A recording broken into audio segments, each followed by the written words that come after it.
to go. Good evening, and welcome to the special meeting of the Development Commission on February 10th. I'm acting initially as the facilitator to help us with our first item on the agenda, which is to elect a temporary chair for this evening's meeting, since our chair and our vice chair had conflicts this evening. So we'll open the nominations for a chair from commissioners here this evening. I would like to nominate Commissioner Mike Brennan as Chairman Pro Tem for tonight's proceedings. Second. Any other nominations? I nominate as well. 2 nominations for you. I can see where this is going. All those in favor of electing Mike Brennan as the chair for the evening, say aye. Aye. Opposed? Thank you. Moving on then, we will, first order of business is to take care of our meeting minutes from the January 15th meeting. Has everybody had an opportunity to review the minutes? Yes. Any comments or corrections on the meeting minutes? No. No. Seeing none, then we will adopt those minutes by consensus. So the main item on the agenda this evening is the continuing public hearing for the site development permit for middle school number 6 at Talus. This is a continuation of a hearing that started on January 15th. Tonight we will hear from staff and information from the response memo, an opportunity for the district to provide any additional input on the response, and then we will have an opportunity for the public to comment. If any members of the public are here this evening that would like to comment, there is a sign-up sheet on the podium, so please sign up in advance. And then when you do approach the podium, please state your name and address if you wish for the record. So with that, turn it over to Ms. Sloman.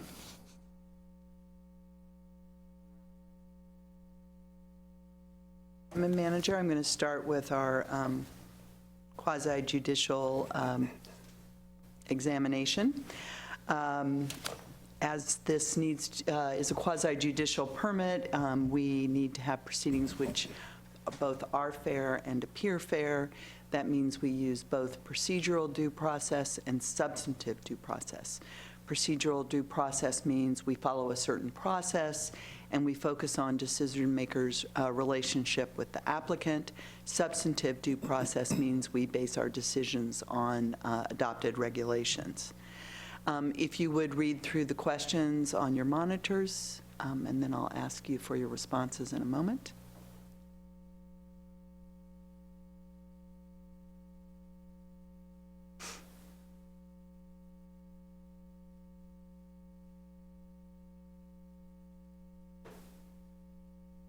How many answer no to all the questions? I do. Okay, great. And then part of a quasi-judicial matter is that all decisions are based on a record that's made in the public. Any contacts related to this permit that take place outside of this public setting, we need to discuss those. That's interesting. Have you had any discussions outside of the public hearing? No. Thank you. Does the applicant wish to challenge any of the commissioners' participation? Okay. Great. Thank you.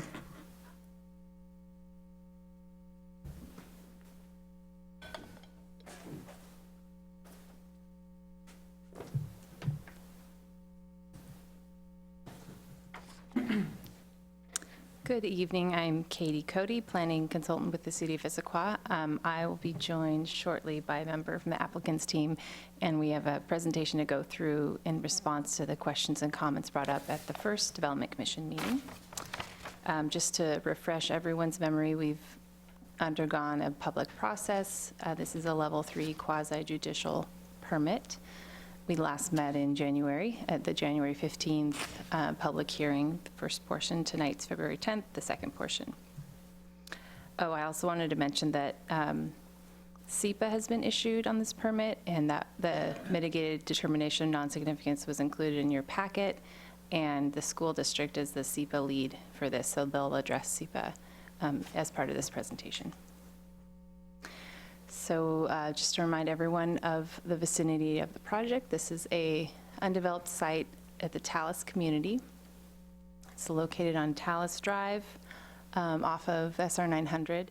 The proposal includes a middle school and associated athletic facilities, a 2-level parking garage, a bus loop, a passenger drop-off loop, and an emergency access, as well as a trail on the southern part of the site that will be open for community use.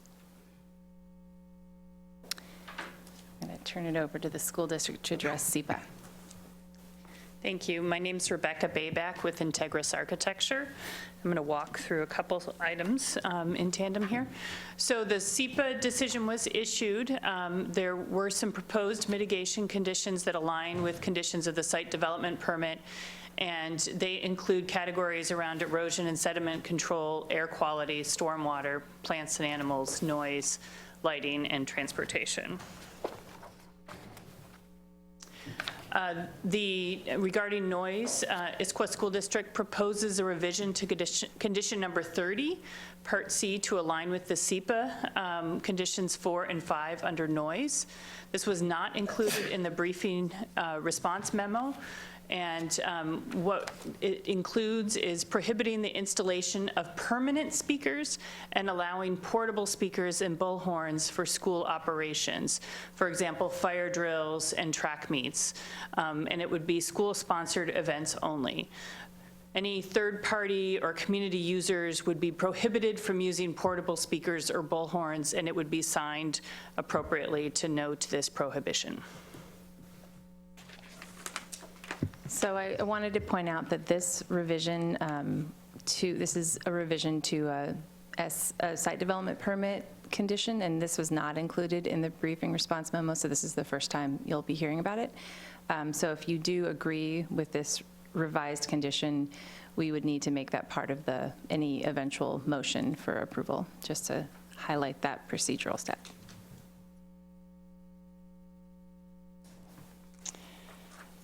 The next item was responding to a question about the signal design and the movements through the intersection. The signal design concepts allows for full access. Oops, I see the arrow doesn't quite work. There it goes. So the signal design allows for right and left out of our site, and for left turn onto the site and right turn onto our site. The specific dimensions will be reviewed later with the site work permit, but I just wanted to highlight what the signal will allow for the traffic flow on the site. And then there was also a question about what can be done to prevent excessive speeding along Talus Drive. We talked a bit about this on the 15th. The new conditions of approval that have been proposed is reduce school speed zone signage and radar speed signs and speed study to evaluate those impacts. So this is new proposed condition numbers 42 and 43. So I'm going to go back to 42. Essentially, we are asking for, I won't repeat what Rebecca said, but our traffic engineer is here tonight if we wanted to discuss these conditions in further detail. But the basics are that speed flashing beacons and radar will be required, and then we'll monitor the situation for 2 years. And after 2 years, ask the school district to compare the speeds to the current baseline speed to see if additional measures are needed.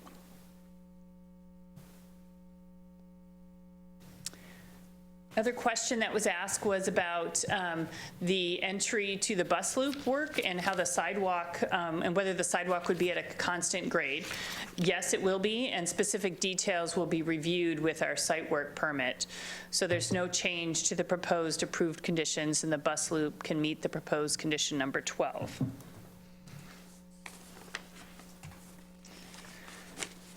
Just turn too many pages here.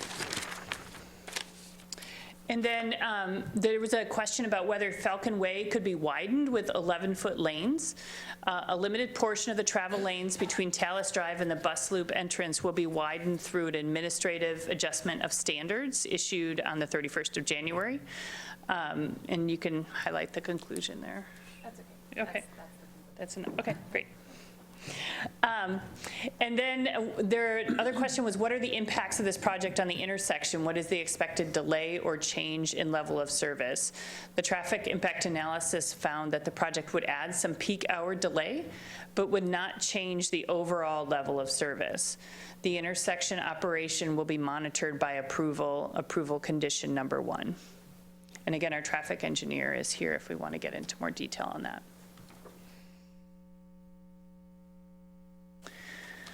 The next item was about how can drivers be prevented from dropping students off in inappropriate places along Talus Drive or on Falcon Way. The site work permit will be reviewed for potential to address this issue. We will be providing no stopping or standing signage that can be installed if monitoring shows it's needed along Talus Drive or Falcon Way.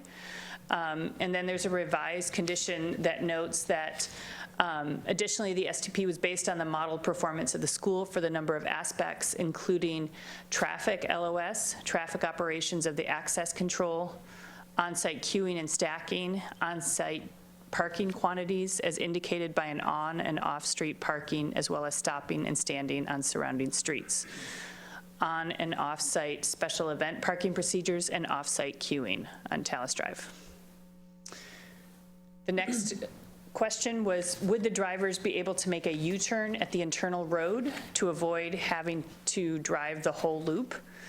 And the U-turns will be prohibited. There'll be no U-turn signage that can be provided. And then the school district will have flaggers present during pickup and drop off that they'll be monitoring driver behavior those times. There was a question about what is the plan for people to cross between the parking garage and the building? What traffic calming measures are proposed on the entry road? So as this graphic indicates, there is a change in color and texture, and there will be a raised crosswalk from the garage to the main entry. A crossing guard during pickup and drop off will also be on site in this area. Another question was, will the 10-foot sidewalk from Talus Way onto the site be divided to show bicycle and pedestrian areas? This is the blue sidewalk here. Typical of multi-use sidewalks, sharing will be first managed through family communication, signage, and on-site staff enforcement. Pavement marking could be added in the future if warranted. The anticipation is that there'll be supervision at this point on the site. What is the typical morning bus queue of Talus Drive, left turn lane to Falcon Way? With such a short left turn lane, will buses stick into the through lane? Is it possible drivers may not let the buses turn onto Falcon? The typical queue is 1 or 2 buses, which will not interfere with the 120-foot left turn lane. There'll be do not block pavement markings, and signage will be installed at the Talus Falcon intersection. And Issaquah School District can manage timing of bus arrivals if impacts are observed after the school opens. Is there a possibility that buses could slide downhill if they have to stop on a hill during icy or snowy weather? The buses come equipped with chains for inclement weather, and the Issaquah School District has established a weather monitoring procedure. And the buses will be stored off-site. Thus, the conclusion is no change to the improved approval conditions.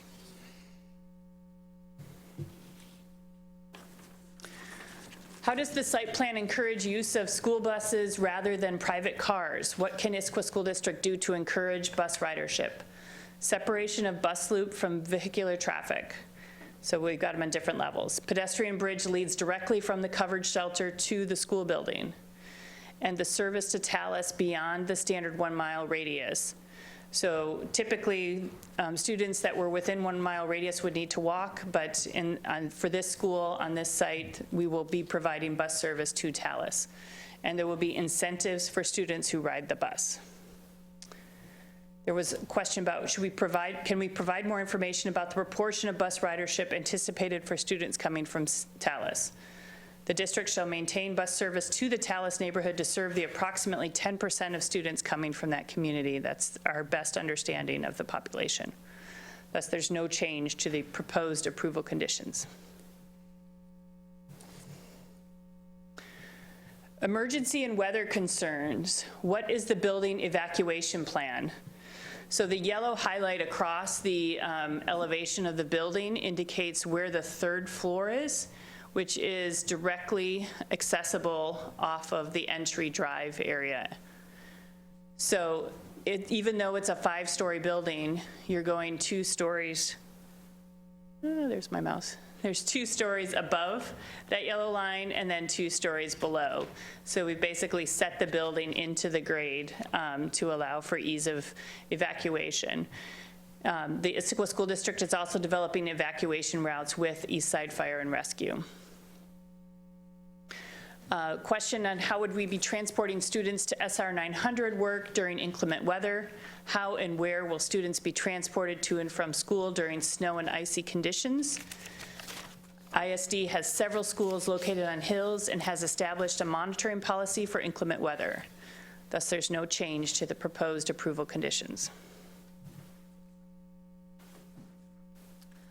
There were some questions at the last meeting about whether or not a second exit from the Talus community was possible or considered. And regardless of this project, the city did look at the potential to make a second exit through the Bergsma property, but that was decided to be designated as open space, which meant that the only existing second access is a limited use access, called James Bush Road, which is not open for normal use, but can be used in an emergency. And for the school project in particular, ISD looked at the potential of adding a second access point directly onto SR 900, but the topography of the area and the location of the site precluded that. It's not actually adjacent to SR 900, and it wasn't possible to get the easements needed to make that connection. Right, so here's the James Bush Road I mentioned, the emergency exit possibility. Another possible scenario, if there were an emergency where a large amount of people or students needed to be evacuated, the city could have the police department change Talus Drive to a one-way out to facilitate quicker moving of people.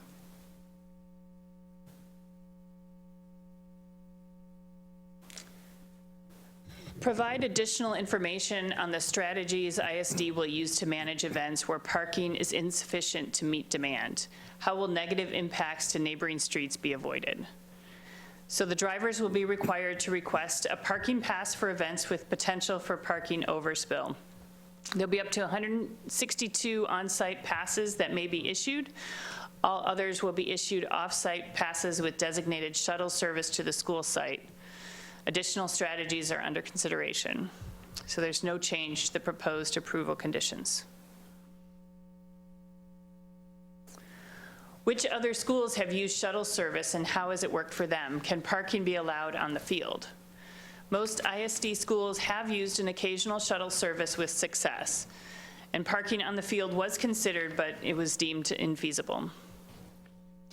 Can special events like 8th grade commencement be shifted to after school or evening hours?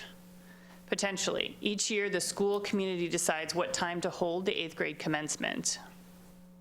Conclusion, no change to proposed approval conditions.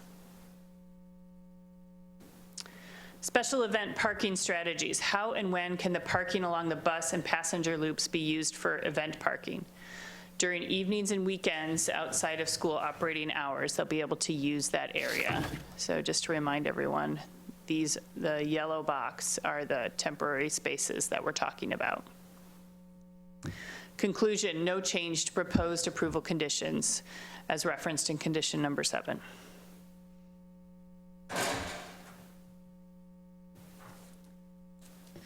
In response to a commissioner's comment, we've revised condition 20 to add a reporting requirement and to require that the parking management plan be approved with the building permit, not later on at the certificate of occupancy time.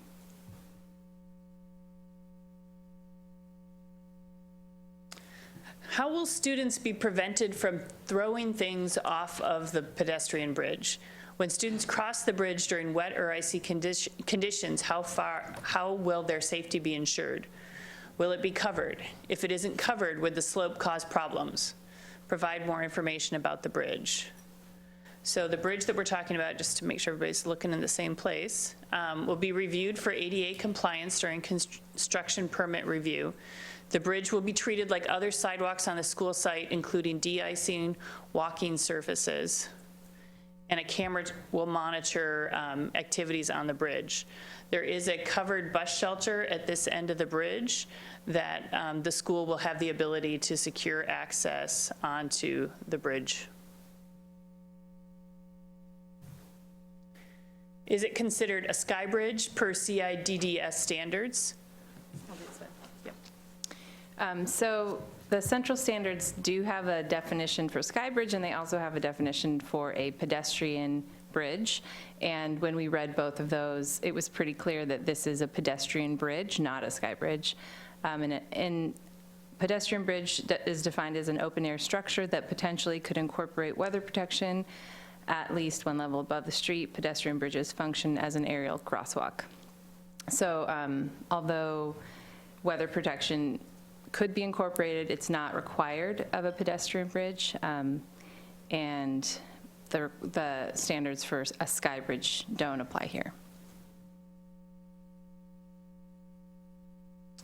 Loading service area. Please provide more information on the service loading dock area. What will ensure safety and an attractive pedestrian realm? What kind of doors will be used? Is the walk narrowed along the loading area?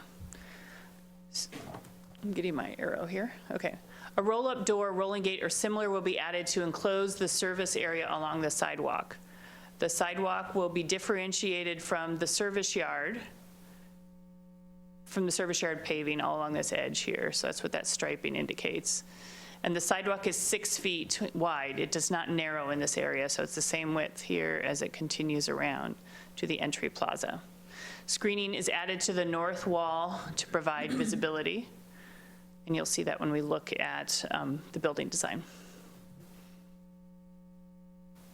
Loading service area. Please specify the timing of deliveries during peak pickup and drop-off times. Deliveries are to be scheduled so as not to occur approximately 15 minutes before the morning drop-off or 30 minutes after the morning drop-off and 30 minutes before the afternoon pickup and 15 minutes after the afternoon pickup. That's the staff. You want to? Sure. So we're still reviewing the specifics of the loading area. We're happy to see the change in moving the door further out so that it's closer to the sidewalk to cover and shield more of that area. So at the conceptual level, we felt like it was appropriate to move forward, and we'll continue working with the construction permits on getting the details hammered in. Sure.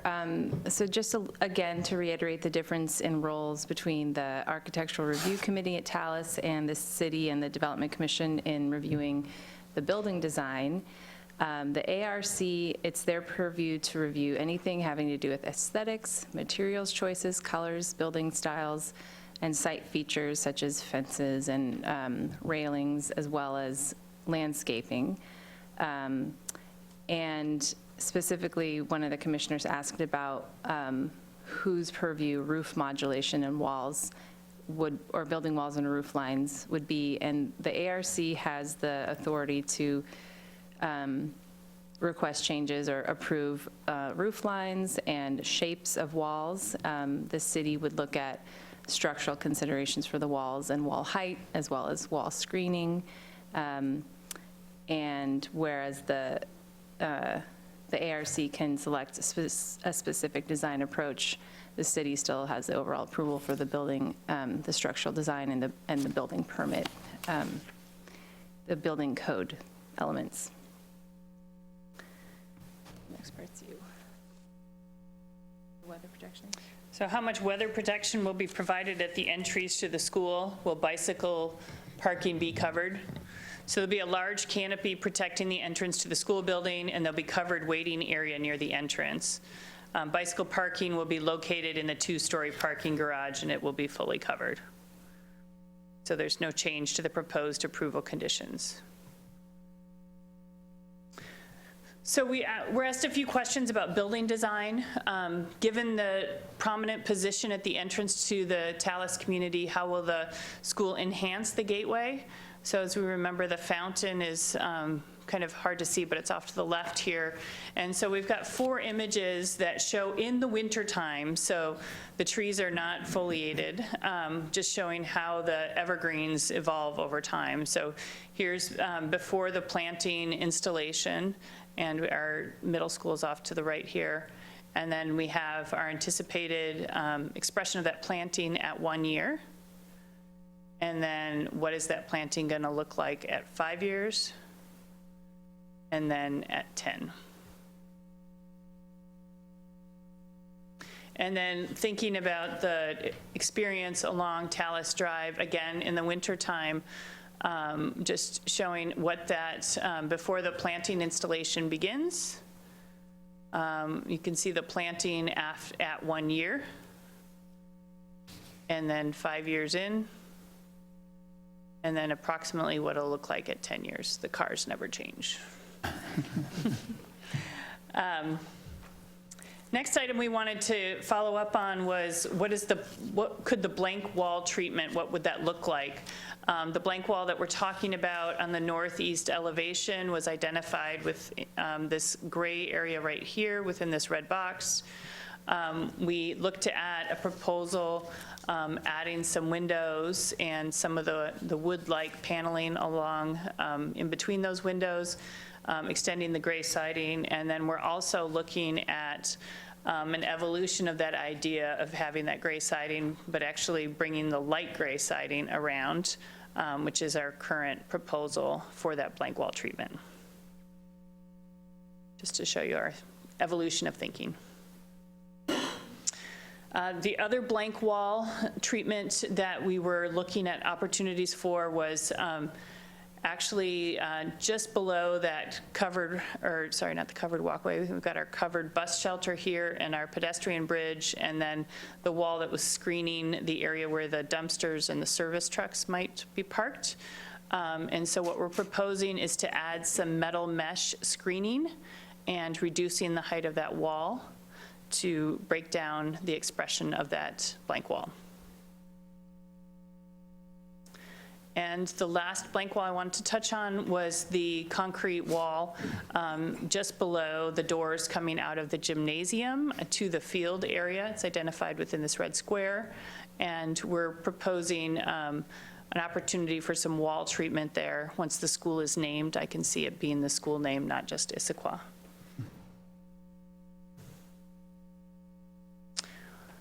Question about environmental components and sustainable attributes of the building. What sustainability measures will ISD undertake to reduce the energy use or carbon footprint for this project?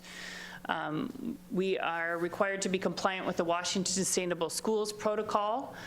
We'll be providing quality daylighting using LED lighting in the building. We'll have operable windows. We have a very efficient mechanical system. We're doing low-flow plumbing fixtures to reduce our water usage. We're taking care to specify recycled materials and using native landscaping. Is there an opportunity to install solar panels? Solar panels will not be installed on this project. I lost my slide here. Solar panels will not be installed, but ISD participates in PSC's Green Direct program to purchase 100% renewable electricity from solar and wind farms. Conclusion is no change to the proposed approval conditions. Next question was about logistics and whether any portable classrooms were proposed. No. While a possible location for building expansion has been identified, further review would be required if ISD decided to pursue expansion. Another question was, what are the arrival and dismissal times? Typical ISD schedule for all middle schools in 2019-2020 school year are listed below, with our typical bus arrival time on Monday, Tuesday, Thursday, and Friday being slightly different than on Wednesday, where we have a late start.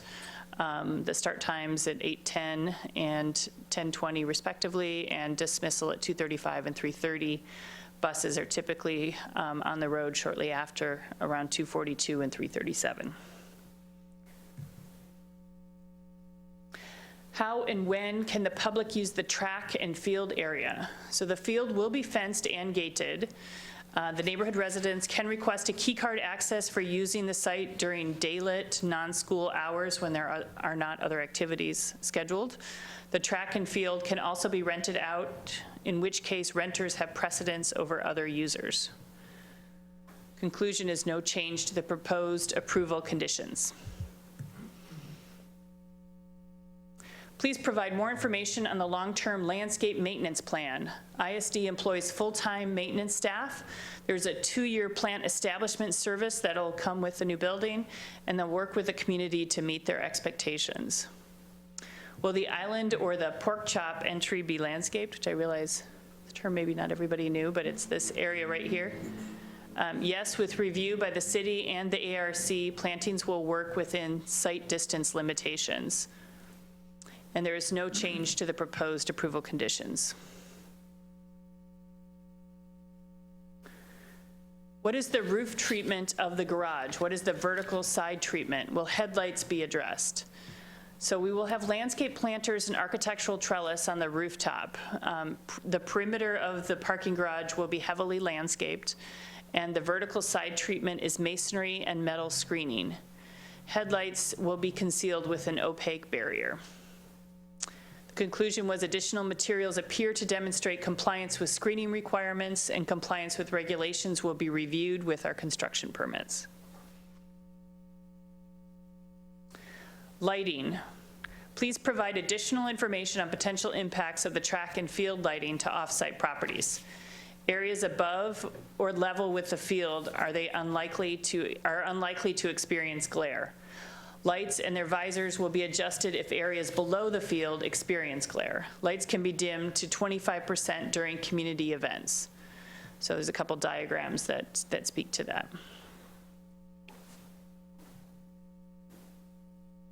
So additional information on potential impacts of the track and field lighting to the off-site properties. So one thing we wanted to make sure to address is that the field lighting can be adjusted.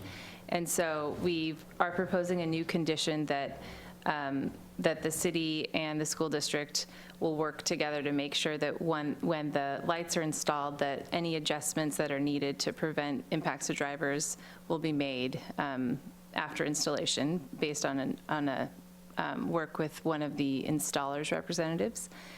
And then we also wanted to request a revision to the condition on the timing of lighting. The Parks Department contacted DSD and asked if we could possibly move the lighting a bit later in order to allow 2 rotations of their field use after the school hours are done.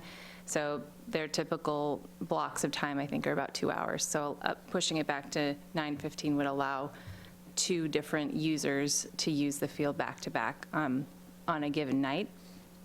And also to add an exception for community events like the Relay for Life that go into late hours, that the field could be lit if the lighting is dimmed down to very low levels, just in order to provide safety, but not the high level that you would need for visibility of a sporting event. This one? I'll do this one again. So there's a question about how the establishment of a separate tract for the trail would help the project meet the FAR requirements. Essentially, we would be proposing a new parcel that would include all of the trail and landscaping around it and the grading needed to make that happen. And that would not be included in the parcel for the school project, because the trail parcel would be serving more of a public service and a public good. as a community facility. And that helps to really focus in on the amount of land being used by the proposed project, which is the intent of how the FAR requirements were meant to be applied. So this is a condition that requires establishing that separate tract of land.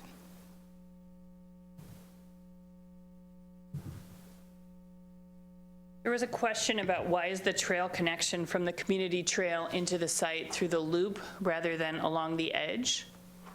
So if we were to do it along the edge, which is the yellow line, there's insufficient space to accommodate the sidewalk given the site topography and required retaining walls. The connection through the drop-off loop is the most direct way to connect the trail to the field, so that's highlighted in blue. There's no change to the approved conditions. There's a question about signage and when signs would be reviewed.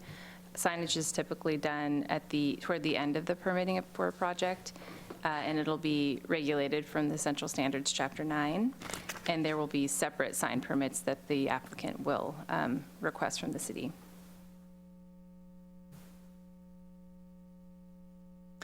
There was also a question about construction management and any additional details that we could provide. So ISD will develop a construction management plan as part of the site work and building permits for review and approval by the city. During construction, ISD will keep community informed through signage and regular construction updates. Construction hours will be Monday through Friday, 7 a.m. to 6 p.m., except on holidays, unless an expanded work hours permit has been granted for Saturday work. All construction worker parking, material, equipment, laydown areas will be on site throughout construction. So that's the end of our presentation. Obviously, planning staff is here, engineering staff is here, and both the city and the applicant's traffic engineers are here. So they are available for your questions as well. Thank you. Great. So does that complete both the staff and the applicant's presentation? Great. So open up the meeting now to public comment. So if there's anybody here from the public this evening that would like to comment, please come to the podium, state your name and address if you wish, and make your comments. Anybody here this evening? Seeing none. Oh, there's one. My name is Mary Lynch, and I reside at 2690 Northwest Oakcrest Drive. I don't know if you received my public comments. Okay, you have those.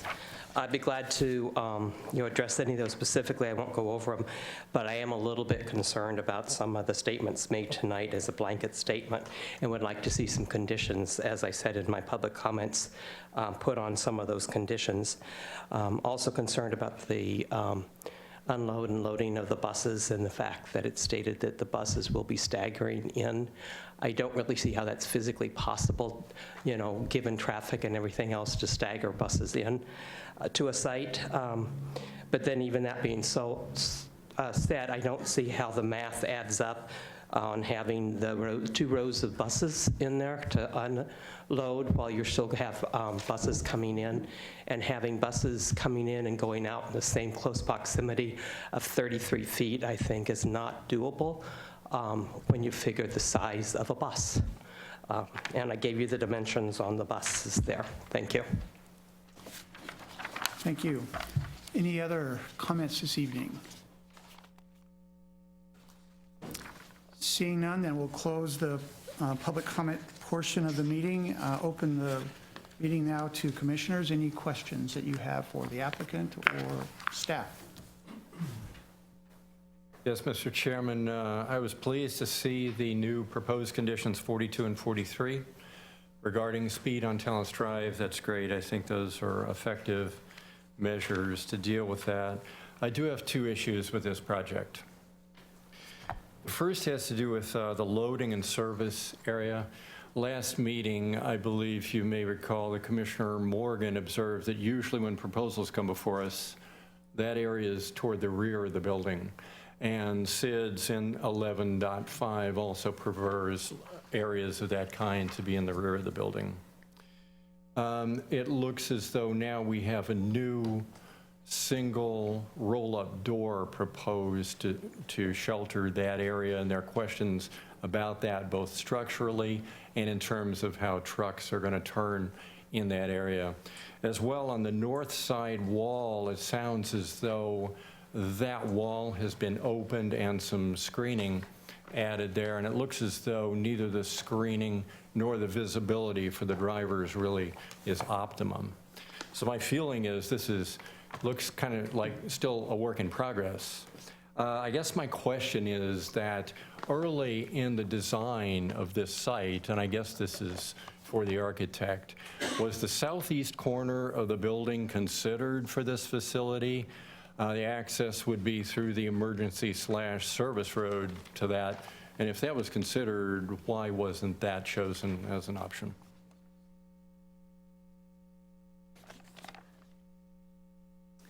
Thank you.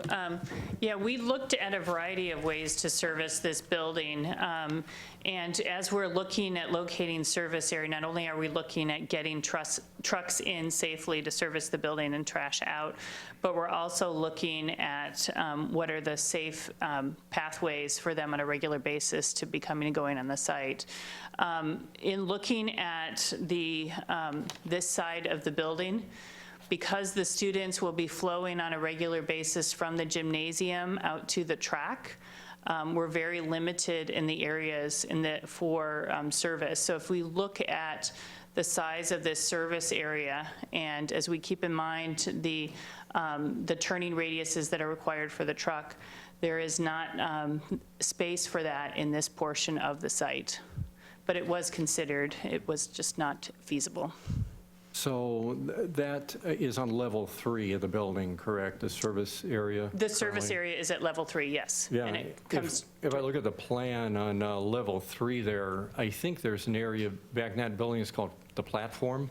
Yes. Is that right? Mm-hmm. Is that a stage? That is the stage, yeah. It's the stage and a choir classroom. Mm-hmm. So there was an idea of not having the stage area located there, but maybe on the left side instead of that service area? Sorry, I'm struggling with my I'm not arrow. trying to redesign this, Yeah. but I'm looking at, I see a potential area here. We've got 12-year-old students and 12-ton garbage trucks in proximity. You know, I'm trying to get a sense of how this is a safe situation. Yeah, so the school district, the nice thing is the school district has the ability to control when those trucks are coming to and from the site. And I'm really, there's my arrow. And they are not allowing students to be outside the building once the school day has started. So the flow of students outside to the field and to the covered play is all going to be managed on this side of the building. So they're completely separated from where those trucks will be when they need to service the building. The platform area that you indicated over here is actually 2 stories up from the drive over on this side. And so that's why it wasn't feasible to consider putting it on this location. And the opposite side of the cafeteria commons is where our kitchen is, which wanted to be close to where the service comes into the building.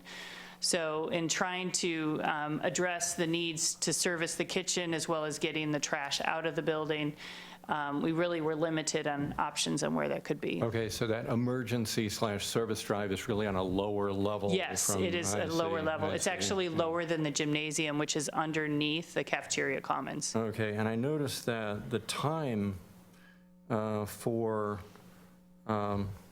delivery in that area, condition 18 suggests a half-hour buffer on each side of the start of day and the end of the student activity. That's been shortened to 15 minutes instead of half an hour versus the condition suggestion. So are we saying that no students at all would be prohibited, would be allowed in that area during that window?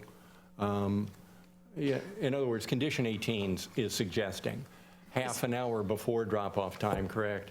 And Yeah. half an hour after cessation of activity. Right. And now it's 15 minutes. Right. And that recommendation came from our middle school team on what they observe as far as how quickly students exit and their sequence and timing of when they arrive. I don't know if we need to elaborate further, if you want to state about the administration of the building, because that's really an administration of the building question. Yeah, I guess I'd just like to clarify that no students then are going to be moving in that area according to building policy during the time that we're having deliveries going in and out of that service area. That is the intention, is that students will not be going through pickup and drop-off at the time that we would have trucks coming to service that area. Okay. Okay, thanks. And my second issue, if I can just finish with this one, is the crossing of the passenger loop area down there. Maybe this is a question for staff, because I understand that staff suggested or requested this crossing from the trail across the end of the passenger loop, correct? And I guess that looks like a very dangerous kind of crossing, hazardous crossing there. I'm thinking there are cars coming around a corner there, and there may be, I guess, students hustling across that little loop, maybe in inclement weather at a certain time of day. I guess I wonder, it seems as though there's no change at all to the condition there. So I'm wondering really what the requirement for that crossing is. Do we anticipate significant foot traffic accessing the school through that, off that trail? My understanding is that the trail access, or the access from this trail down to this crosswalk, would be those who want to access the field outside of school hours. It's not anticipated that we're going to have a large number of students that are using the trail as an access way to the school. Okay, would that be outside of normal pickup and drop-off times when cars would be using that loop then? Yeah, the track and field would not be available for public access unless school and school-associated activities were not in session, or anything that was rented on the site. But for activities, cars would still be able to come down there and park in that area, right? Because is that open for overflow parking during non-school hours, or was that? I believe it is. So cars would Yeah. still come in there? So my understanding would be that the loop near where the arrow is shown on the screen right now is not parking, is just the function of turning around.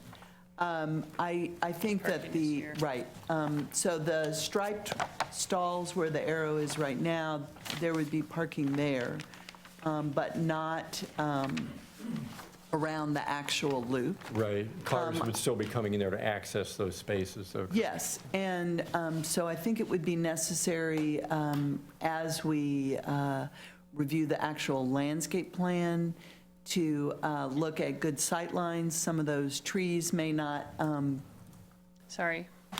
sorry. Can you help me pull up the detail plan?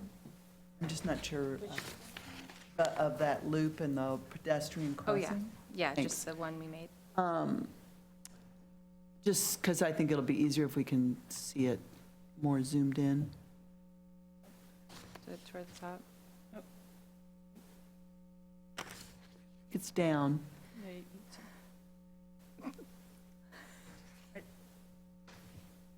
Yay. So part of the, I mean, yes, our first choice was the yellow path, but because of the grades and the wall and the existing stairs, there was not enough room to get a path and fall protection and support along that edge.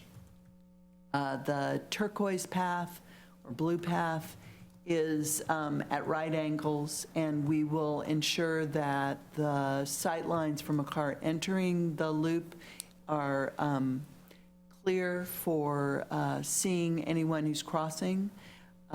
The concern you raised, I think it is in fact true that students are very unlikely to be using this path to access the fields, or to, more importantly, access the school in the morning, just because it's so far out of the way. Now, these are middle schoolers, but so hard to say what choices they may make. But I think that they're going to want the most direct path, which is going to be from Talus Drive or through the bus loop over the Sky Bridge. Right, so our feeling then is that it's still necessary to have that access at all? I think our concern was that, consistent with code, some kind of connection from that community trail into the site was necessary. So we were trying to find a way to do it that would provide good sightlines and connection. I think if we eliminated the path, we might have people bushwhacking their own trail that may not have the kinds of sightlines that it would need to have. Okay. I wonder if we could consider something like a push button to cross or something like that, and maybe there are flashing lights there or something, I don't know. It just strikes me as, a curious, potentially hazardous part of an otherwise very safe and professional design. So. I agree with that comment. I think that roundabout is a concern for me as well. Even a speed bump, too, as you approach that turn might be something worth exploring. But again, the previous comment about landscaping, too, obviously that's going to play a big factor as well, making sure that we don't plant anything too high to not obstruct that sight line. Out of curiosity, the path as you're teeing off and entering the blue, is there a reason why that connection was not located further west so that it's more of a straight line? Is it because of grades so that you're crossing more at a better line of sight, I should say, versus kind of that odd angle? Yeah, we were trying to minimize the amount of area that you were crossing where vehicles were, and to as we were trying to maximize parking on the site, we wanted to have overlap with the ADA access area for that parking as well as for the. Yeah. Yeah. I see. Okay.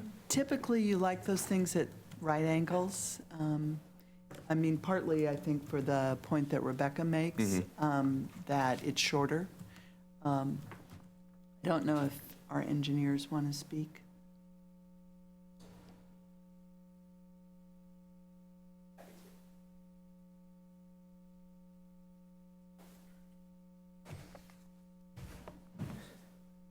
Good evening. My name is John Pascal. I'm with a consultant called the Transpo Group, and we're here representing the city of Issaquah. And I've been reviewing and working on behalf of the city and reviewing the design of the traffic and transportation elements. In regards to this particular crossing location, I'd say that, I think as we all recognize that it might not be ideal in terms of how you cross. I think the things that we look at are really the conditions and the circumstances. And what we've come to understand is really this is going to be utilized during those pickup and drop-off timeframes in terms of the vehicle operation, but the pedestrian activity is not necessarily going to be during those same timeframes.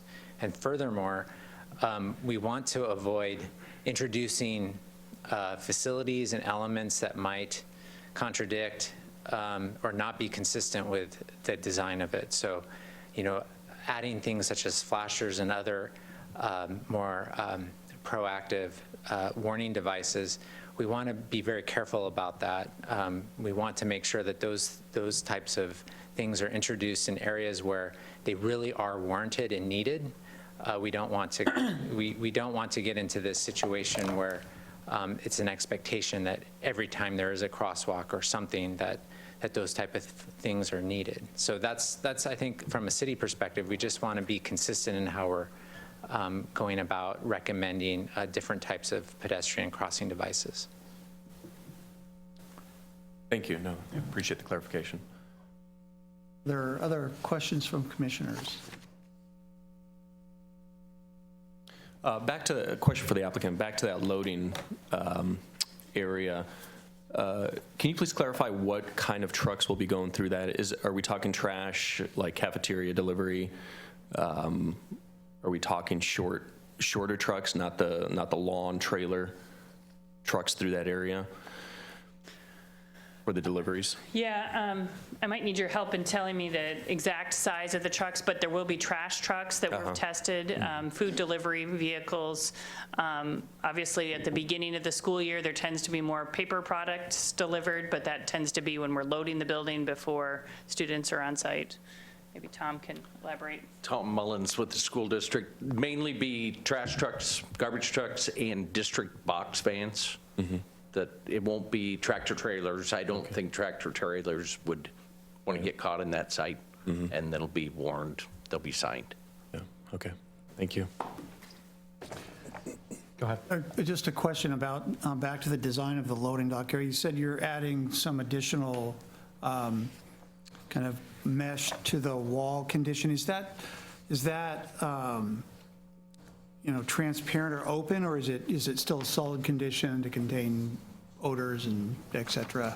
Can you tell us a little bit more Yeah, so about the material I can tell you a little choice? bit more about it. So That'd be we're, the approach to breaking down that wall, let's see if I can get my arrow back here, this wall here, is very similar to the design of the two-story parking garage, where we have introduced a wire mesh in that area. It will allow some visibility, but it does obstruct it. It's a tighter weave than what you would see with a chain link. I don't know the exact opacity of that, but it will allow views. I think it's important to keep in mind that this area where the dumpsters are is actually back under cover, and so, which is behind the solid wall. So that area that we've talked about introducing that mesh is to break down this solid wall that we were showing as not only part of the building expression, but also to conceal if trucks were in that area. Great. Good, thank you. I had a question about the special event parking strategies, which I think are great, and I'm glad they're being implemented sooner. But the question that comes up for me is, so if this is a shared field and the community can also use this field at certain times, I would imagine there's special events that would be scheduled and held there. So do these special event policies apply to community or privately organized events? What are the plans for, 150 cars pouring into the neighborhood? Or something like that. How do you handle that? And is it just through parking and special passes and? Yeah, so when you lease the field area, there definitely, the school district has policies around the rental of their facilities. The bus area that we've identified for event parking, another way to think of it is when it's pickup and drop-off time, and this is designated for school use, there's no parking, but when that's not occurring, which is likely to coincide when you would want to be using if you had rented the field, it would be outside of school hours, that parking would be available. Okay, by the same methods, passes, or is it just the parking area is less not formal at that secured. The point? parking area is not secured with a gate or anything. Okay. So it would be managed through signage. So how would you limit the amount of cars that reasonably come Yeah. to one of these events? Good evening. My name is Jason Morris. I'm the Exec Director of Middle Schools for the Issaquah School District. I think the quickest answer to that question is by managing the outside users that are allowed to book the field and keeping track, or at least trying to as closely quantify the size of the event of the intended user with the size of the facility. Sure. So what I'm hearing is possibly input on an event that could be bigger than the facility would allow, and that would be incumbent upon the district then to not book events that are going to draw that many users to the field. So I think it's more about connecting the right size of events with the facility at hand. And perhaps an event that's much larger would be better suited at a high school field that could capacity more parking spaces. Okay, that's exactly what I wanted. Okay. Thank you. Are there questions? For the loading dock area, would something like at a parking garage in the city when you're leaving and there's a flashing light or says car leaving or something, would something like that? Is there that ever done? I have not seen it done at a school, but I mean, if there is a challenge with conflicting use, I think that we can add it to our list of items that we'd look to address it. So. What's dictating that the size of that garage door? Seems awfully big when I'm looking at an elevation.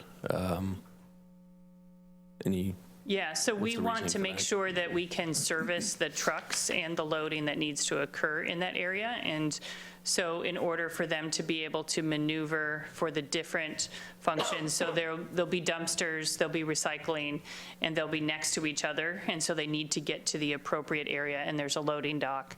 And so that width allows the vehicle to get to where they need to. Okay, so the bins aren't being rolled out, the trucks No. are actually going partially into the Yes. structure? I Yes. see. Mhm. So the bins are staying undercover, so they are under this area right here, Okay, and they are not expected to move from there. yeah, okay. Thank you. I have a couple of questions.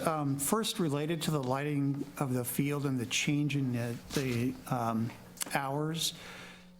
Can you describe similarities to other schools? I mean, is that the standard of practice? Do we have other schools, middle schools with lighted fields that are, using the similar kind of time frame? Talking about the lighting. Yeah, so this lighting was a request from the Parks Department to extend that, so I don't know if it's been a request we've addressed on other fields. When we did the middle school permit, we had 8 o'clock in place. I think that was at the request of the commission. I believe the Parks Department, like their fields at Issaquah Highlands that they manage, I think they go later. They go at least till 9, if not 10. So I think that what's being requested for this location is consistent with or a little more conservative than what the Parks Department. Okay. Question about some of the conditions, real quick, some clarifications. Condition number 20. And so if you'll need to get the condition language in front of you. Which slide is it? You can probably do it faster. Yeah. So this was one of the conditions that was modified, but maybe it's a typo, but if you open the condition, it looks like it's the second to the last sentence. Can you tell me the number again? Condition number 20. Thank you. Oh, You're on 28 of 31.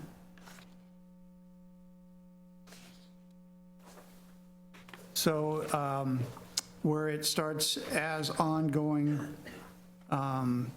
almost to the bottom, right. second to the last. I'm just double checking what the original one was to see if.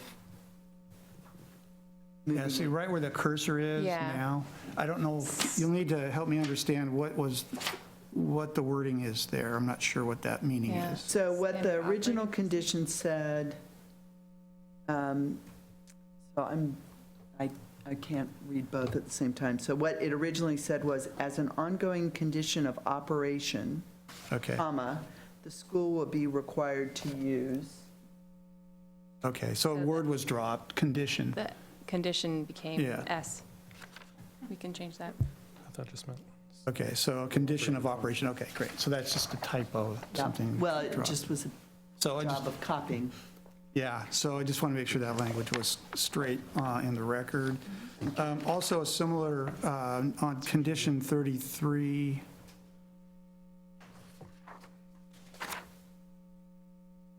in the first sentence, first line, it's a typo. But it has meaning if we print it the way it is, at least in the record, in the document I have. 33, it says generator during on emergency. It should say non-emergency, I believe was the meaning there. So, And that was in the original condition. yeah, so we missed it last time. So we'll fix that. Also, on the new condition, number 43, again, a language question here. Trying to understand the meaning of the last sentence of that condition. A letter agreement or Yeah, approval yes. condition on the site work condition probably should say a letter of agreement. Right, letter of or agreement. Approval condition on the site work permit will establish the parameters for this. Site work permit. Is that, yeah. let me see. A level of agreement or approval condition on the site work permit will establish the parameters for this. Okay, so that would be clarification provided at permit issuance for the Right, application of this condition? Right. I think what we want is to have not just the land use condition, but to work out some further details in conjunction between the city and the district about how this would be implemented. We've had discussions. I think there's joint agreement, but we'd just like to memorialize that in an agreement, and we're just establishing the timing and commitment to do so. Right, because in the SEPA document that was provided by the district, they make some statements in there that you'll need to negotiate, it looks like, including a specific amount of money or not to exceed.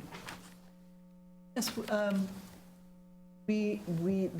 those were the kinds of things that we were thinking would be in the letter agreement. Okay. And at the time that we drafted this condition, SEPA hadn't been issued. Right, so that language allows for continued negotiation on some of the details of the mitigation that we're talking about. And we're not necessarily disagreeing with that. We just hadn't planned to put it into the condition. Okay, that makes sense. And then there were, and this might be a question for the school district, it's kind of operational. Some of the questions or concerns expressed by public comment regarding operations in the bus loading and unloading. Can you maybe, two questions, I guess. One is, what's the process that you go through to ensure that people that are responsible for the operations, getting the kids to and from school safely, are involved in reviewing the design? And then can you talk a little bit about how it will actually, what are the logistics of bus arrival, departure, and loading and unloading of the students? Okay, Tom Mullins with the school district. Transportation Center has reviewed the plan. Some of the concerns that were brought up were the double stacking. We've done that at other schools. And so in the morning when buses come in, they come in intermittently. They will go around the bus loop, they'll line up at the curb, unload and leave. So everybody will be unloaded at the curb. In the afternoon, all the buses come and stack up before school's out. They'll stack up on the curb, then they'll stack up the second lane, and we've done this also at a few different schools. Engines off, park brake on, before anybody is allowed out to load onto the buses. So that stops any buses moving while kids are loading and unloading. So all the buses load at the same time? And Yes. none of the buses leave until all buses are loaded? Exactly. Okay. So then we don't have bus movement happening while kids are moving? Absolutely not. That was... So they all leave simultaneously? Yes. So one part of this project, and I probably should have spoke up last time a little more, is where there's the notion that we're going to widen that street to 11 feet to accommodate that traffic. But then there's the curb flares out right at where you would take a right turn. So you have how many buses leaving at that moment?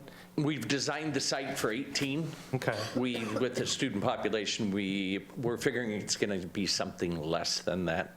And they're all trying to take a right turn on what now is, with the curb flare, going to prohibit any community members from taking a left and turning down their street if they're coming in.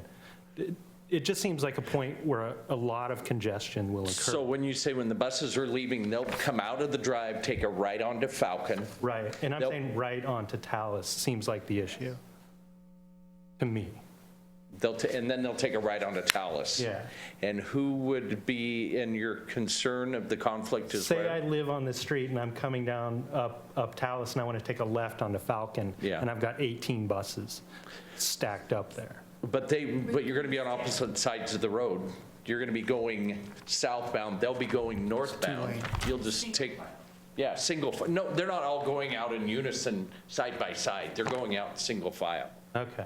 Okay. And there we go. there also is a way to go around the block and exit. Rather than turning onto Talus from Falcon, you could take a right and go around the block. Okay, that and was my exit. second question. Is there an alternate route for somebody that lives on that street when this is happening? I mean, you know, the other thing is 18 buses could be lined up and you're behind those 18 buses. Is there another Oh, way out? I see what you're saying. As they're going out on Falcon to Talus. Either way, I it seemed understand. problematic, I understand. but- Coming in, we don't see the conflict because they'll be on the opposite side of the road going the opposite direction. But I do see what you're saying for those couple minutes when if somebody's trying to go out, they're going to be behind the buses. So they have an alternate route. The name of this, It's Osprey Lane. Osprey, okay, so this At can, south, and it connects to Timber Ridge Drive. so you can continue down Falcon, take the corner, and then continue all the way up to Osprey, Okay, turn right. okay.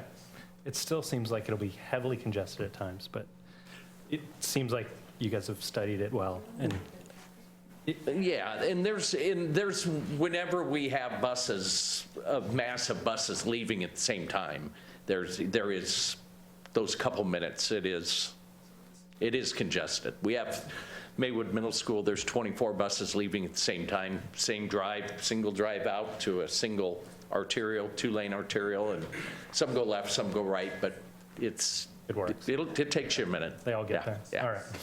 All right, thank you. Are they taking a left on Talus Drive, the buses, or is there only a right as they exit Falcon? They can take a left. They can take a left? Yeah. Okay. So those taking a left will back up the other ones, because it being one lane, right? Is there 10%, do we have 1.8 buses. do we have a left and a right on Falcon? Single lane. So, and there's only one bus that will go up west on Talus. Oh, okay. Yep. Okay, interesting.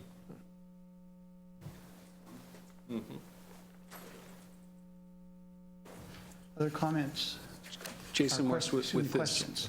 school district. I was gonna add as well, if the Falcon Way, you could go the other way and go around and still access Talus Drive. I would articulate too that the car on Falcon Way would technically have the right-of-way to any bus that was stopped to turn right, if that makes sense. So Right. if I'm a bus, I would pull up, and if I had an oncoming car, they would have right-of-way. So the bus would be waiting for that car to get through to make a right on Talus, or continue straight on Falcon and then make a right. Okay. don't know if And that that's where helps. also the do not block boxes will occur at those? Yes. Okay. We have our traffic engineer. Hi, good evening. I'm Todd McBrien with Heffron Transportation. Just to add a little bit more color to the discussion. So the time frame when we normally see the string of buses leaving the site tends to be the afternoon, as Tom was describing, after they load them all up, and then they'll leave in unison, one by one, in a line. And usually, when you have that many buses, they can get out within about a 5-minute period, depending on their access condition. So part of our analysis, as you've probably seen in our detailed traffic technical report, included traffic counts of Falcon Way, so we have a sense of the volume of traffic. In the afternoon, the volume of traffic at 2:15, or between 2:15 and 2:45, is relatively low on Falcon Drive. So not only do they have an alternative way around, but the number of folks actually trying to make a turn out of Falcon onto Talus is quite small. So the number of cars that might get caught behind buses should be relatively small.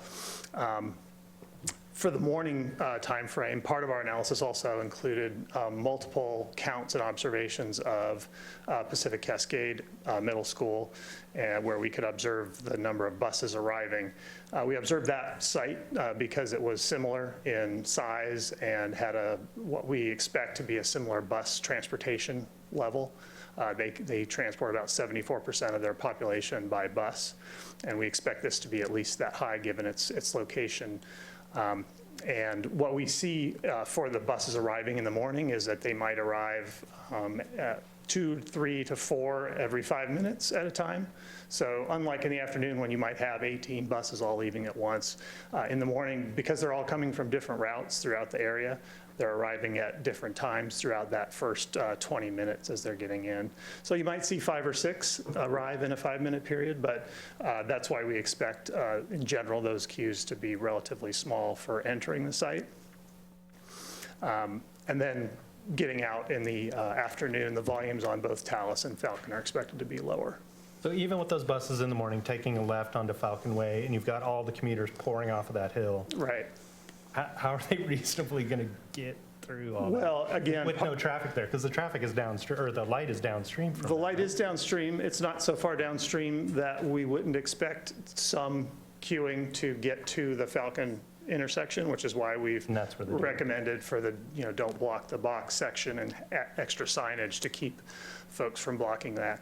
And so to the extent that cars are coming down the Talus Hill, they come to a stop at that location, they'll leave a gap for the school buses to turn into or out of, depending on the time of day. Okay. Would you like to see the traffic simulation model that they prepared? We have a clip. We could see the morning Yeah, bus movement. Yeah, that'd be awesome. Thank you. We do movies now. There's pictures? Movies. So this is 11 minutes in. You might know this better than, but this is at the 11 or 12-minute mark from this 7:25 to 7:55 timeframe. Yeah, right. I'll narrate a little bit. So what this is showing is that morning arrival period. And as you can see, some of the buses have come in and dropped off students, and they've already left the site. Some of them are waiting there at the intersection. And some of them are still dropping students off within the loading zone. I would note this, although I think Mr. Mullins has described how the buses operate on site, our VSIM simulation models aren't quite sophisticated enough to represent the different loading and unloading schemes that they're talking about. So they just show all the buses lined up there. But you can also see the operation of the school automobile load unload zone as well. Awesome. Well, this is helpful to see, and thanks for answering my question. Put your kids to sleep at night. Question, again, for the applicant. Northeast elevation.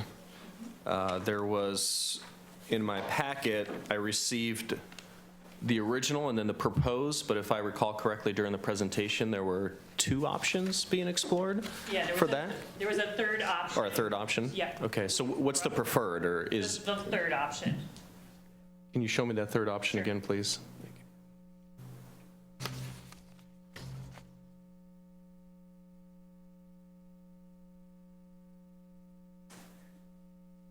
So this is the existing blank wall that's in the design. This was our first thought. And our second thought, so the first thought is over here on the left. And the second thought is to bring the light gray around the building to really emphasize what we refer to as the cap with the darker metal and where the sloped roof is, and that wraps around the building. And that this lighter gray kind of hugs the building side. Okay. So architecturally, we feel this is a stronger statement to have this light gray with the windows that have been added with the wood-like panel in between the windows. Okay. And that's a metal panel in the gray? Yes, it's the same metal panel that is on other parts of the building. This gray, that gray, and this gray are all the same. And you can see the building beyond has the same gray metal on it, just it's faded back. Is that a raised texture? Is that like a corrugated metal, or is that It does have a pattern to it. There's so many different textures that it's really hard to describe it without the sample, so. Okay. Is this It's something that we did, it's something we did go through with the ARC. Yeah, that was my question. Is this an architecture review committee call? Yes, yeah, we did talk with David Mead there about the products. I mean, I think, as we mentioned in the memo, it may not be in your purview. If you have thoughts, you're welcome to share them, and the ARC can take them under advisement, but it would not be wouldn't be your decision, wouldn't be our decision, but you're welcome to share your thoughts. Okay. No, I appreciate the clarification. I just saw a couple different options, so was curious which way you guys went. Maybe a related point, the mesh, I guess, the screening mesh that's being used on the north wall of service facility as well as on the parking garage. On the parking garage, at least, we have a requirement for opacity to screen headlights, correct?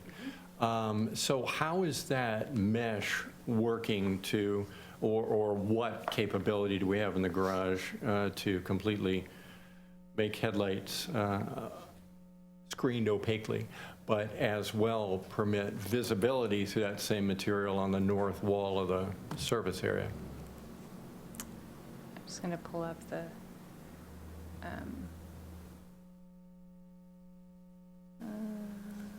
is this it? Is this the one? I think it's one more. Oh, okay. Yeah, so this is a wall section of the parking garage, and the area right here indicates where a car would be parked. And this line that you see is actually a dimension line, but it's showing the dimension of solid wall that would be provided to shield headlights. And then there'll be openness and for the parking garage that would have the mesh that we've been talking about. And similarly, on the upper deck, we would have a solid wall that would screen the headlights. So. I see, okay. So no cars are parked right behind the mesh? Right. Or parked behind wall? Yeah, so the mesh would actually goes multi-level straight up along this line here. And so there'd be a car that would be parked, if I could draw a car with my cursor, car would be in this area with the headlights, would be below this solid concrete wall. Okay, thank you.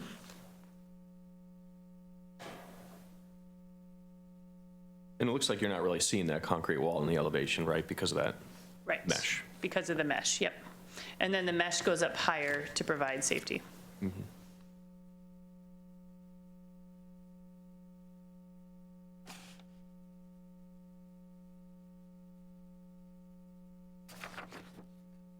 Any other questions? Commissioners?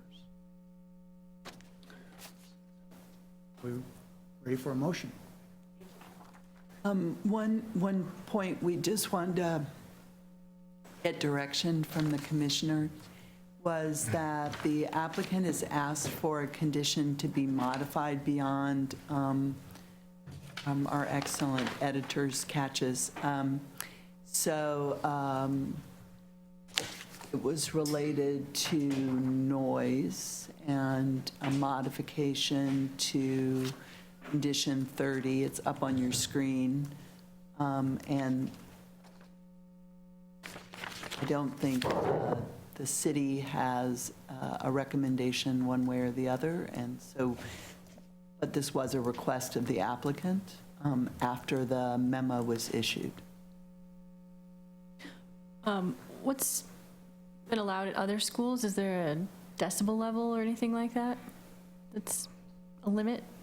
I think so at the high schools where you get amplified sound, I think that would fall under, we don't have any specific noise regulations beyond, we don't have a specific noise regulation for a high school.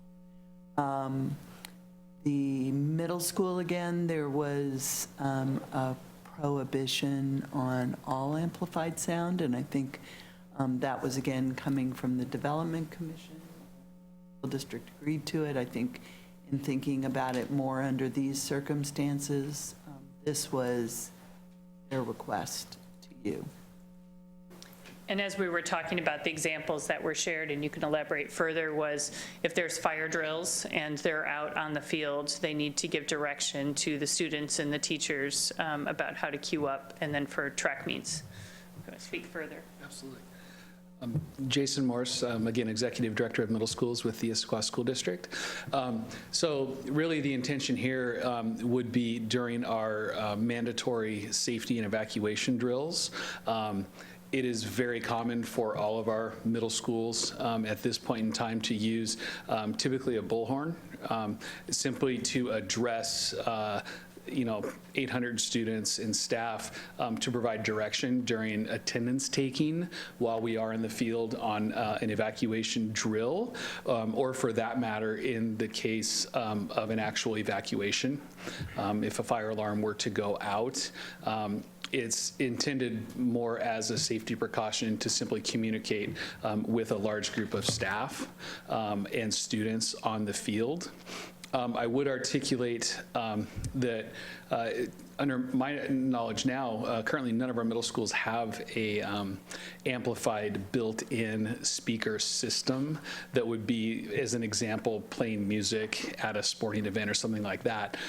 It's typically a portable microphone system or a bullhorn.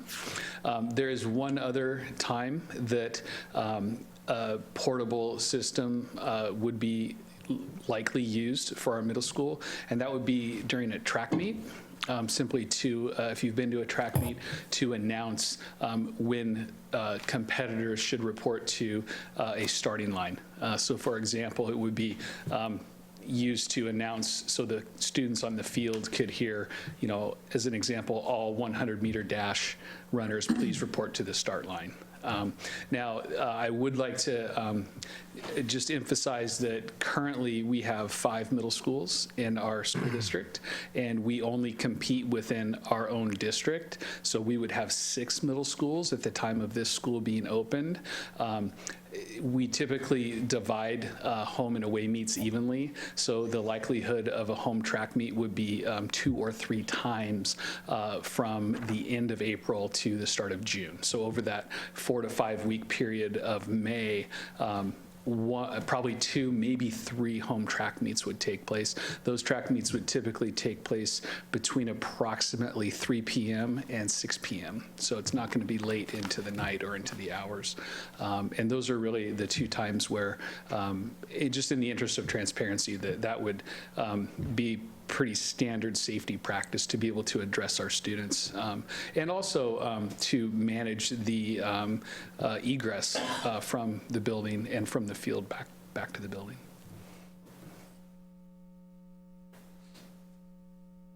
Thoughts on the condition proposed, since this is new to us this evening? I'm still not clear on condition 30. Is amplified sound prohibited?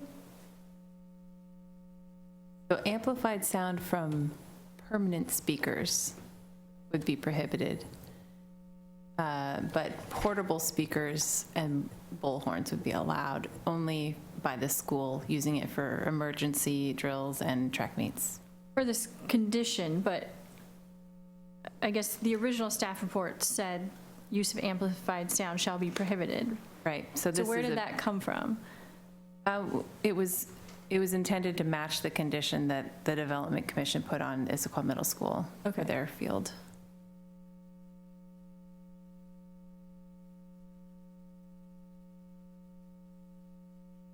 So there's no portable sound system allowed at Issaquah? I wasn't involved in that one.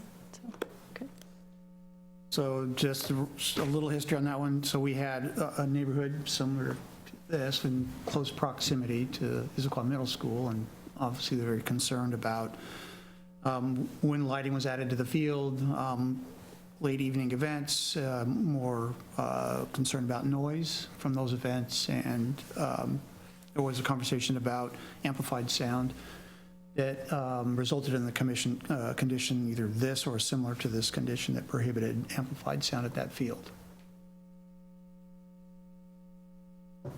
I feel like having that information now sets the precedent if it's a similar scenario where you have community close by. So shouldn't the precedent prevail as opposed to allowing this?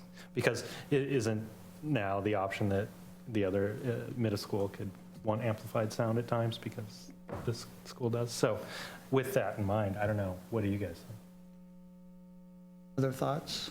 An option could be to have it limited to the hours the lights are used. Well, that, They wouldn't be out there anyway, but you probably wouldn't want it out there late. that late, yeah. Well, it sounds like these will be turned off well before 9 PM or 9:15 PM when the lights are turning off. I mean, the low frequency of usage as described, I don't see that as personally being a concern, but Right. Generally speaking, any fire drill or evacuation drill would be mandated 7 drills a year on evac. But I mean, realistically, once a month is a pretty good indicator of a requirement for that drill. Now, I can't comment on should an actual real earthquake happen or a fire happen. Obviously, we would exercise our drill in that case. Hopefully, the frequency of that is quite limited.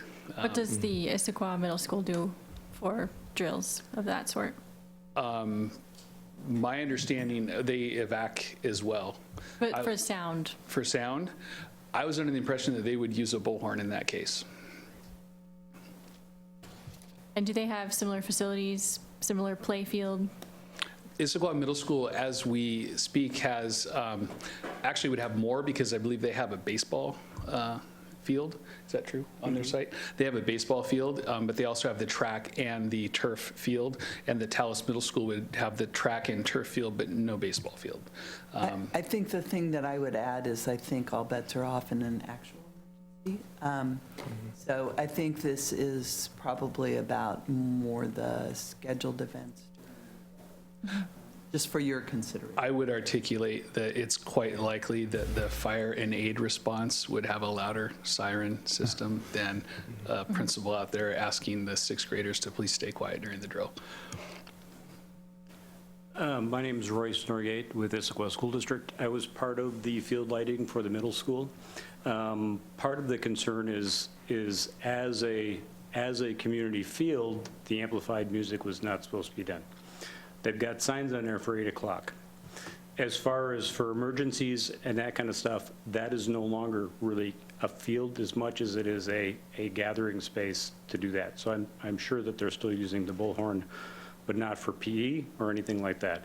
The other concern that became with music is that neighborhoods, because they can hear Issaquah High School, were really concerned that we were going to put in a sound system and they were going to have another stadium type situation where the music was really loud and lots of activity like that. And so that's where some of the sound system issues came up, was so that we didn't repeat Issaquah High School and have another full-size stadium.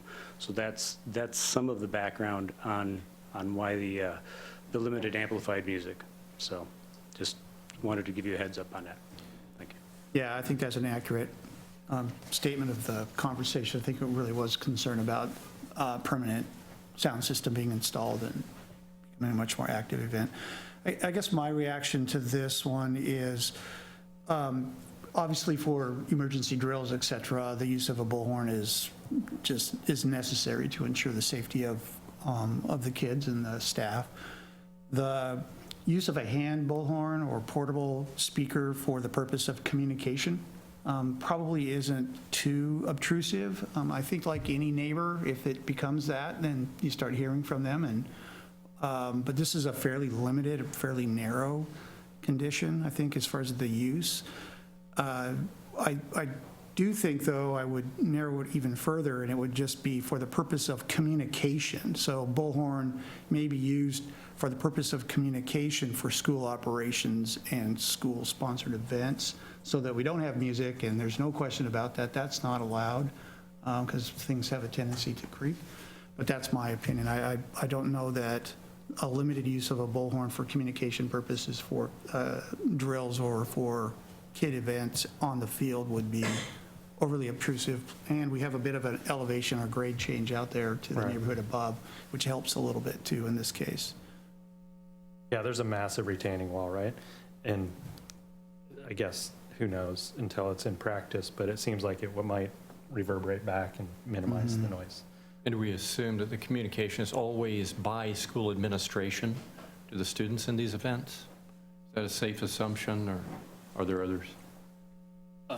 Thank you, great question. It would be, I would say it would be by school staff, and the only reason I would articulate staff versus administration is should both administrators be at a meeting, the dean of students would take over, not technically an administrator, but it would be a member of the safety team and a member of the staff that would be communicating, yes.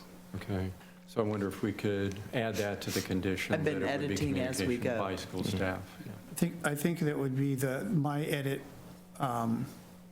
would be maybe used to facilitate communication for school operations or school-sponsored events, and then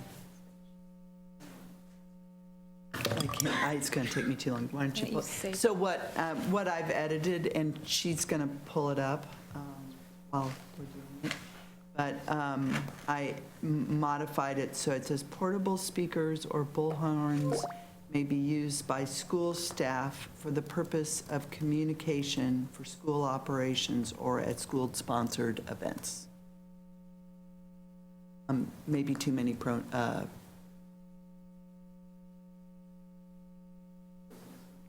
can, Oh, the meaning, it gets the point across.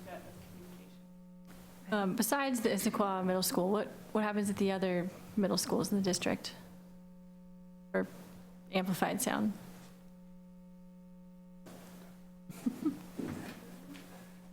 Yes.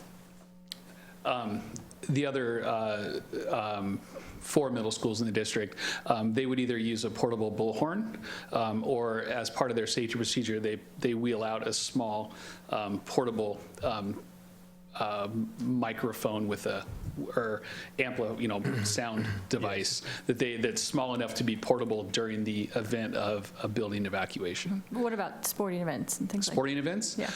The only sporting events that I'm aware of that would use any bullhorn or sound like that is the 2 to 3 track meets, home track meets per year. And again, that's intended on communicating with the students on where they should be on the field so they don't miss a start of a race. I remember that from high school track, personally. Where's Mike? I agree with my fellow commissioners. I think communication is a good keyword to include. That just, it prevents the situation from being taken advantage of. It's done with a purpose, and I think that's important. Obviously, safety is a huge factor, so we got to keep that in mind and still allow that to be done.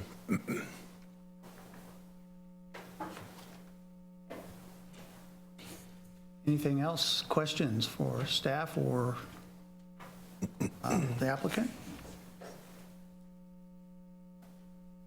And we are, if we're comfortable with the responses, sounds like we have some amendments have been made to conditions, but So what you see on the screen are the 3, other than 30 that you were just discussing, 20, 33, and 43 are the ones you identified. I've left the track changes in as it appears in your memo, but highlighted the words where, as far as I could tell you, either caught a typo or suggested edit.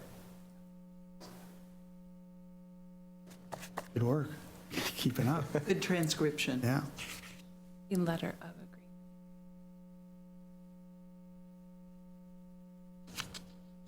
Mr. Chairman, I move that the Development Commission approve the site development permit for middle school number 6, file number SDP 19-00002, as described and evaluated in the staff report dated January 9, 2020, with attachments 1 through 15, briefing response memo dated February 3, 2020, with attachments 1 through 11, and project drawings and reports received April 1, 2019, and all subsequent submittals up to January 28, 2020, and subject to the conditions therein and as amended tonight.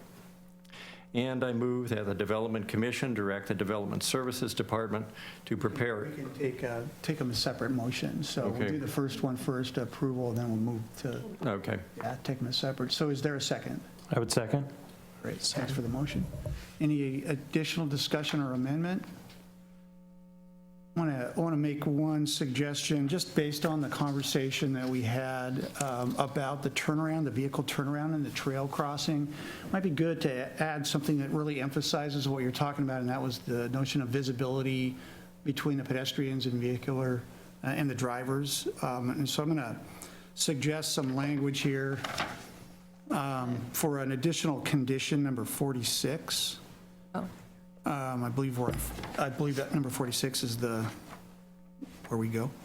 It said would be to ensure the design of landscaping and hardscape for the vehicle drop-off turnaround will maintain clear sight lines between drivers and pedestrians accessing the school property from the trail. So the idea is make sure that we don't have anything, because there's landscaping in that turnaround. There's hardscape because there's some slope and some walls in there. So to pay particular attention to sight lines and making sure that we don't have things planted that grow tall, particularly even though we have low probability of students using that trail for accessing the school, ensuring that we're taking every step we can to make that a safe environment for crossing so they don't get conflicted with vehicles. Could you kindly reread that? I'd be happy to. Condition number 46, ensure the design of landscaping and hardscape. Okay, just one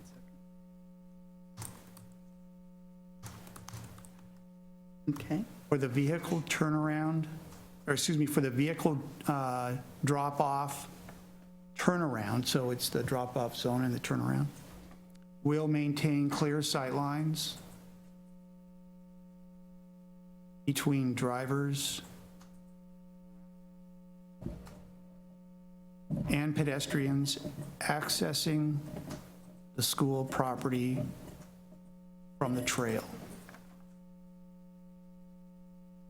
Would you mind if I added the word community in front of trail? That would be, just to be clear. That would be great. Thank you.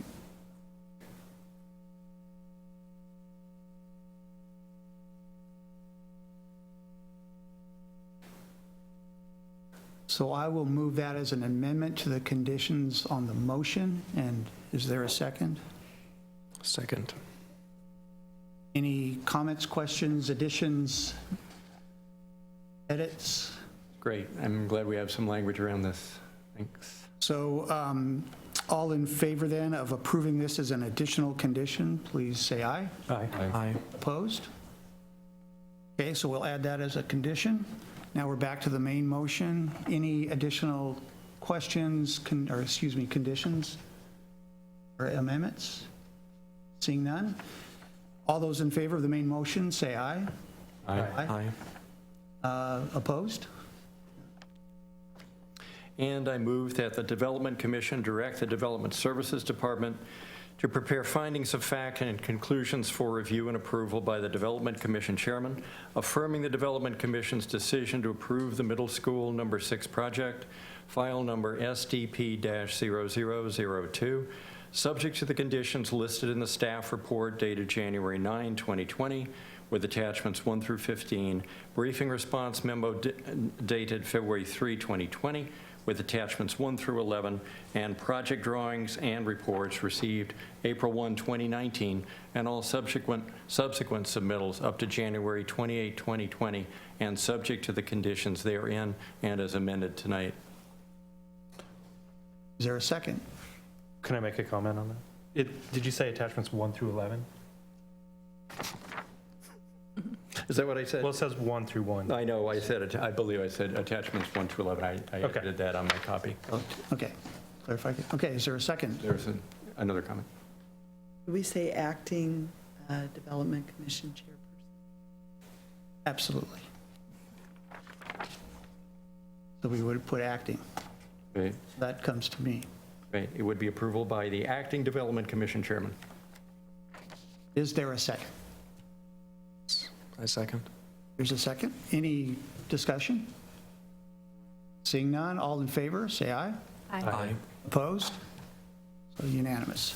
Thank you. So we have crossed the finish line with the middle school number 6.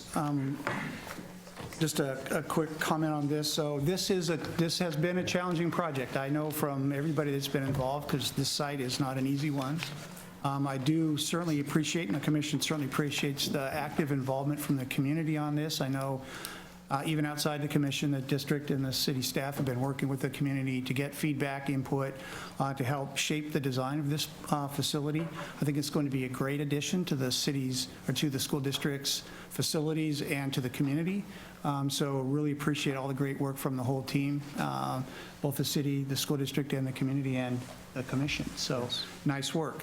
So we have another meeting scheduled for Wednesday. You're working us way too hard. So we have I believe that's a joint meeting with the Planning Policy Commission. So we are adjourned until Wednesday. Thank you. Good evening. Thank you. Thank you very much.